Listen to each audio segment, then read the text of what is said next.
যে পূর্ব ইউরোপ শাসন করে সে হার্টল্যান্ড নিয়ন্ত্রণ করে, যে হার্টল্যান্ড নিয়ন্ত্রণ করে সে বিশ্বদ্বীপ বা ওয়ার্ল্ড আইল্যান্ড শাসন করে, আর যে বিশ্বদ্বীপ শাসন করে সে বিশ্ব শাসন করে। প্রথমবার শুনলে মনে হতে পারে এটা হয়তো কোনো ফ্যান্টাসি উপন্যাসের কাল্পনিক সাম্রাজ্যের সংলাপ, কিন্তু আশ্চর্যের বিষয় হচ্ছে এটা আমাদের বাস্তব পৃথিবীরই ভূরাজনৈতিক ক্ষমতার সবচেয়ে প্রভাবশালী সমীকরণগুলোর একটা। হ্যাঁ, ঠিক যেন দাবা বোর্ডের সবচেয়ে গুরুত্বপূর্ণ চাল। 1904 সালে বিখ্যাত ব্রিটিশ ভূগোলবিদ স্যার হ্যালফোর্ড ম্যাকিন্ডার এই ঐতিহাসিক হার্টল্যান্ড তত্ত্ব বা কেন্দ্রীয় ভূখণ্ড তত্ত্বটি তুলে ধরেছিলেন। আজকের এই আলোচনার মূল লক্ষ্য হল কিভাবে 120 বছরের পুরনো একটা ধারণা আধুনিক বিশ্ব রাজনীতি আর পরাশক্তিগুলোর মধ্যেকার স্থলশক্তি বনাম নৌশক্তির এক অদৃশ্য প্রতিযোগিতাকে আজও নিয়ন্ত্রণ করছে তা একেবারে সহজ ভাষায় তুলে ধরা। রাইট। ম্যাকিন্ডারের এই তত্ত্বের সবচেয়ে চমকপ্রদ দিকটাই হল তিনি পুরো ভূরাজনৈতিক দ্বন্দ্বকে মূলত স্থলভাগ এবং সমুদ্রপথে নিয়ন্ত্রণের একটা লড়াই হিসেবে দেখেছিলেন। আর হ্যাঁ, বিশ্ব রাজনীতির এমন সব চমকপ্রদ এবং জটিল সমীকরণগুলো যদি নিয়মিত খুব সহজে বুঝতে হয়, তবে এখনই চ্যানেলটি সাবস্ক্রাইব করে রাখাটা বেশ কাজের একটা কাজ হবে। একদম। তো ম্যাকিন্ডারের কথায় যদি ফিরে যাই, তার মতে চূড়ান্ত বিজয় তারই হাতে যাবে যে এই বিশাল স্থলভাগের ওপর নিজের নিরঙ্কুশ আধিপত্য নিশ্চিত করতে পারবে। সময়ের সাথে সাথে ভৌগোলিক সীমারেখায় হয়তো কিছুটা বদল এসেছে, কিন্তু ক্ষমতার মূল ভরকেন্দ্র নিয়ে তার যে ভিশন সেটা কিন্তু আজও অটুট। আমি ম্যাপের দিকে তাকিয়ে বোঝার চেষ্টা করছিলাম কেন ম্যাকেন্ডার নির্দিষ্ট একটা জায়গাকেই বেছে নিলেন। তিনি তো পুরো পৃথিবীকে 3টা প্রধান অঞ্চলে ভাগ করেছিলেন। হ্যাঁ, আর এর মধ্যে সবচেয়ে গুরুত্বপূর্ণ হল হার্টল্যান্ড বা ওই কেন্দ্রীয় ভূখণ্ড। এলাকাটা কতটা বিশাল সেটা একটু কল্পনা করা যাক। উত্তরে রয়েছে একেবারে বরফে ঢাকা আর্কটিক মহাসাগর, দক্ষিণে সুবিশাল হিমালয় পর্বতমালা, আর পশ্চিমে ভলগা নদী থেকে শুরু করে পূর্বে একেবারে পূর্ব সাইবেরিয়া পর্যন্ত এর বিস্তৃতি। আয়তনের দিক থেকে এটা প্রায় 90 লক্ষ বর্গমাইল জুড়ে বিস্তৃত, যা পুরো ইউরোপ মহাদেশের দ্বিগুণেরও বেশি বড়। কিন্তু এখানে আয়তনের চেয়েও বড় বিষয়টা হলো এর ভৌগোলিক অবস্থান। উত্তরে দুর্গম বরফ আর দক্ষিণে বিশাল সব পাহাড়ের কারণে প্রাকৃতিকভাবেই এটা এমন এক দুর্ভেদ্য দুর্গ যেখানে সমুদ্রপথে বা নৌশক্তির মাধ্যমে প্রবেশ করা বলতে গেলে অসম্ভব। ঠিক তাই। আর ঠিক এ কারণেই ম্যাকিন্ডারকে একটা অত্যন্ত নিরাপদ আর অজেয় শক্তিকেন্দ্র হিসাবে চিহ্নিত করেছিলেন। তার ব্যাপারটাকে যদি আমরা একটা বিশাল মধ্যযুগীয় দুর্গের সাথে তুলনা করি, তাহলে হার্টল্যান্ড হল সেই দুর্গের সবচেয়ে সুরক্ষিত ভেতরের অংশ।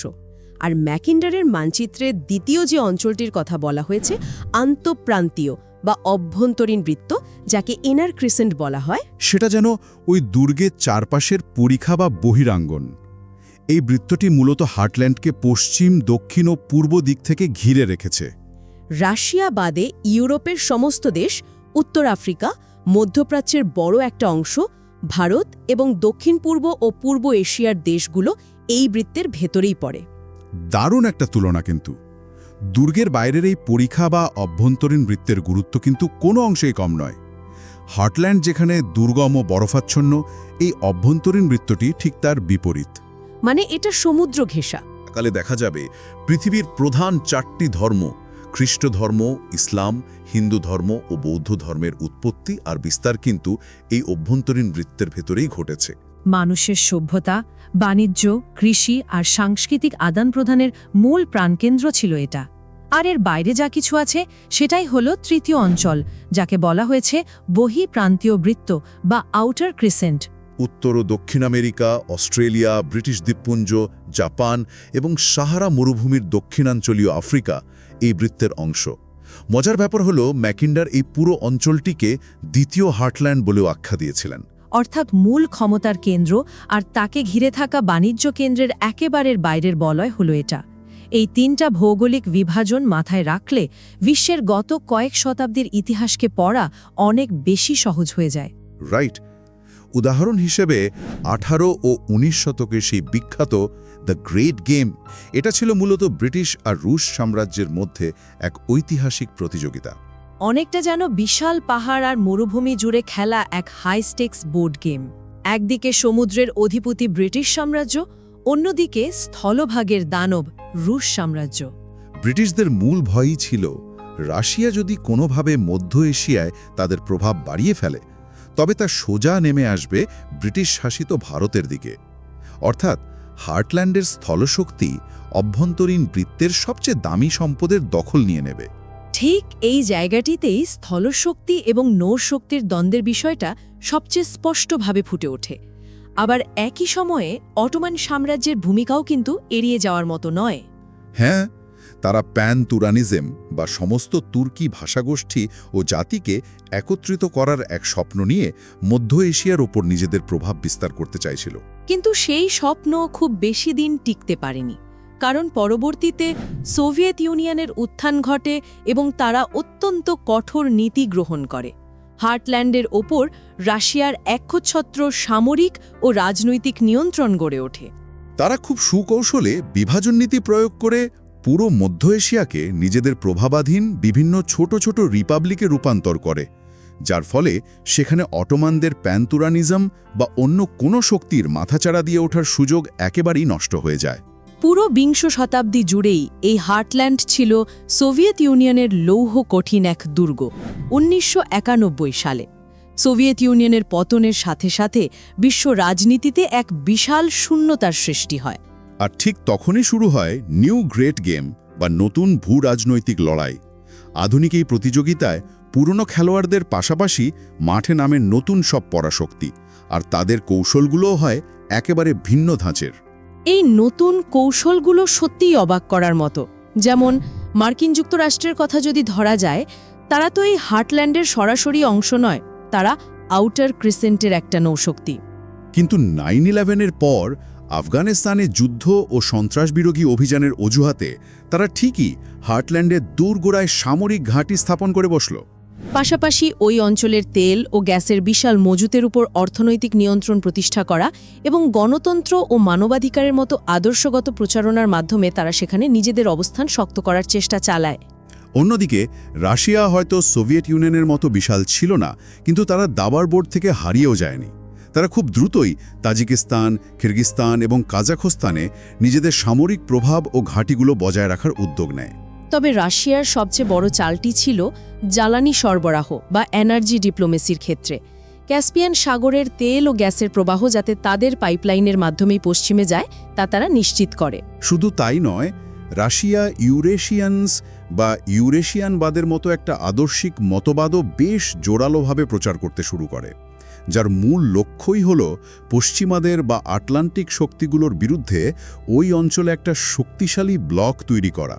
তবে আধুনিক ভূ রাজনীতির সবচেয়ে বড় চমকটা কিন্তু রাশিয়া বা যুক্তরাষ্ট্র নয়, বরং চীনের উত্থান। চীনের বেল্ট অ্যান্ড রোড ইনিশিয়েটিভ এই অঞ্চলে অভাবনীয় নতুন মাত্রার যোগ করেছে। একটু খেয়াল করলে দেখা যাবে চীন আসলে সমুদ্রপথের ওপর নির্ভরশীলতা কমাতে চাইছে। কারণ সেখানে মার্কিন নৌবাহিনীর আধিপত্য রয়েছে, তাই তারা বিকল্প হিসেবে হার্টল্যান্ডকে বেছে নিয়েছে। মধ্য এশিয়ার ওপর ভিত্তি করে তারা রেলওয়ে, হাইওয়ে এবং পাইপলাইনের এক বিশাল ইউরেশিয়ান সংযোগ গড়ে তুলছে। ঠিক যেন নতুন করে সিল্ক রুটের পুনর্জন্ম হচ্ছে। চীন প্রচুর অর্থ বিনিয়োগ এবং ঋণ কূটনীতির মাধ্যমে নীরবে হার্টল্যান্ডের অর্থনীতিকে নিজেদের সাথে যুক্ত করে ফেলছে। কাজাখস্তানের মতো দেশগুলোর ওপর দিয়ে তারা এমন সব লজিস্টিক হাব তৈরি করছে যা সরাসরি তাদের ইউরোপের বাজারের সাথে যুক্ত করে দিচ্ছে। আর আধুনিক ভূ রাজনীতিতে চীন ও ভারতের মতো নতুন খেলোয়াড়দের উত্থান কিভাবে পুরনো সমীকরণ পুরোপুরি বদলে দিচ্ছে তা বিশ্লেষণ করাটা অত্যন্ত জরুরি। বৈশ্বিক ক্ষমতার এই নিত্য নতুন পরিবর্তনগুলো নিয়মিত জানতে অবশ্যই চ্যানেলটি সাবস্ক্রাইব করে রাখা উচিত। চীনের পাশাপাশি ভারত, তুরস্ক এবং ইরানের মতো দেশগুলো কিন্তু এখানে নিজেদের কৌশলগত অবস্থান নিশ্চিত করতে মরিয়া। তুরস্ক তাদের ধর্ম এবং ভাষাগত সম্পর্ককে কাজে লাগিয়ে মধ্য এশিয়ায় প্রভাব বিস্তারের চেষ্টা করছে। অন্যদিকে ইরান তাদের অত্যন্ত গুরুত্বপূর্ণ ভৌগোলিক অবস্থান এবং জ্বালানি করিডরকে হাতিয়ার হিসেবে ব্যবহার করছে। আর ভারত চাইছে যে কোনো মূল্যে এই অঞ্চলে প্রবেশ করতে, যাতে করে তারা চীনের ক্রমবর্ধমান প্রভাবকে কাউন্টার করতে পারে। কিন্তু এখানে একটা বড় প্রশ্ন মাথায় আসে, পুরো পৃথিবীর এত জায়গা থাকতে সবাই এই একটা নির্দিষ্ট অঞ্চলের দিকে এতটা নজর দিচ্ছে কেন? এর পেছনে মূলত 3টি বড় কারণ রয়েছে। প্রথমত, জ্বালানির অসীম ভাণ্ডার। তেল, গ্যাস, কয়লা এবং মহামূল্যবান সব খনিজ সম্পদ, যা আধুনিক বিশ্বের অর্থনীতির মূল চালিকা শক্তি। দ্বিতীয়ত, এর সামরিক ও কৌশলগত অবস্থান মধ্যপ্রাচ্য, দক্ষিণ এশিয়া, ইউরোপ এবং দূরপ্রাচ্যে খুব দ্রুত পৌঁছানোর জন্য এর চেয়ে ভালো কোনো ভৌগোলিক কেন্দ্রবিন্দু আর নেই। আর তৃতীয় কারণটি হল এর অর্থনৈতিক সম্ভাবনা। বিশাল বিশাল বাণিজ্যিক করিডোর তৈরির জন্য এই ভূখণ্ডের কোনো বিকল্প নেই। তবে সবচেয়ে আশ্চর্যের বিষয় হল এত সম্পদ থাকার পরও অর্থনৈতিক এবং রাজনৈতিক দিক থেকে এই অঞ্চলের বেশ কিছু দেশ এখনও অনেকটাই ভঙ্গুর। আর এই দুর্বলতাগুলোই বাইরের পরাশক্তিগুলোর জন্য প্রভাব বিস্তারের একটা প্লেগ্রাউন্ড তৈরি করে দেয়। যদিও এই দেশগুলো এখন মাল্টিভেক্টর কূটনীতির অনুসরণ করছে, সবার সাথে সুসম্পর্ক বজায় রেখে নিজেদের জন্য সর্বোচ্চ সুবিধা আদায় করার চেষ্টা করছে। কিন্তু এখানে একটা খটকা লাগে। ম্যাকিন্ডারের কতটি এত প্রভাবশালী হলেও এর কি কোনো দুর্বল দিক নেই? তিনি বলেছিলেন যে হার্টল্যান্ড যে নিয়ন্ত্রণ করবে সে পুরো বিশ্ব শাসন করবে। কিন্তু বাস্তবে ইতিহাসে এমনটা কখনো পুরোপুরি ঘটেনি। এর সবচেয়ে বড় কারণ হল ম্যাকিন্ডার যখন 1904 সালে এই তত্ত্ব দিয়েছিলেন, তখন আধুনিক যুদ্ধবিমান, ড্রোন, স্যাটেলাইট বা দূরপাল্লার ব্যালিস্টিক মিসাইলের কোনো অস্তিত্বই ছিল না। একদম ঠিক। এখনকার দিনে আকাশপথ বা মহাকাশ প্রযুক্তি ব্যবহার করে পৃথিবীর যে কোনো দুর্গম অঞ্চলে চোখের পলকে নিখুঁত হামলা চালানো সম্ভব। তার মানে হার্টল্যান্ড যে একটা দুর্ভেদ্য দুর্গ ছিল, আধুনিক প্রযুক্তির ছোঁয়ায় সেটা এখন অনেকটাই অরক্ষিত। শুধু প্রযুক্তির অভাবই নয়, তার মানচিত্রগত ধারণায়ও একটা বড় ত্রুটি ছিল। মার্কেটার প্রজেকশনের ম্যাপ ব্যবহার করায় তার মানচিত্রে আর্কটিক অঞ্চল এবং রাশিয়ার উত্তরাংশকে বাস্তবে চেয়ে অতিরিক্ত বড় হিসেবে দেখানো হয়েছিল। এত সব সমালোচনা আর সীমাবদ্ধতা থাকা সত্ত্বেও এটা স্বীকার করতেই হবে যে আধুনিক প্রযুক্তি ও মিসাইলের আবিষ্কার মূল হার্টল্যান্ড তত্ত্বের দুর্গ সদৃশ ধারণাকে হয়তো কিছুটা দুর্বল করেছে, কিন্তু বিশ্ব রাজনীতির ক্ষমতার মূল কাঠামো বুঝতে এটা আজও অপরিহার্য।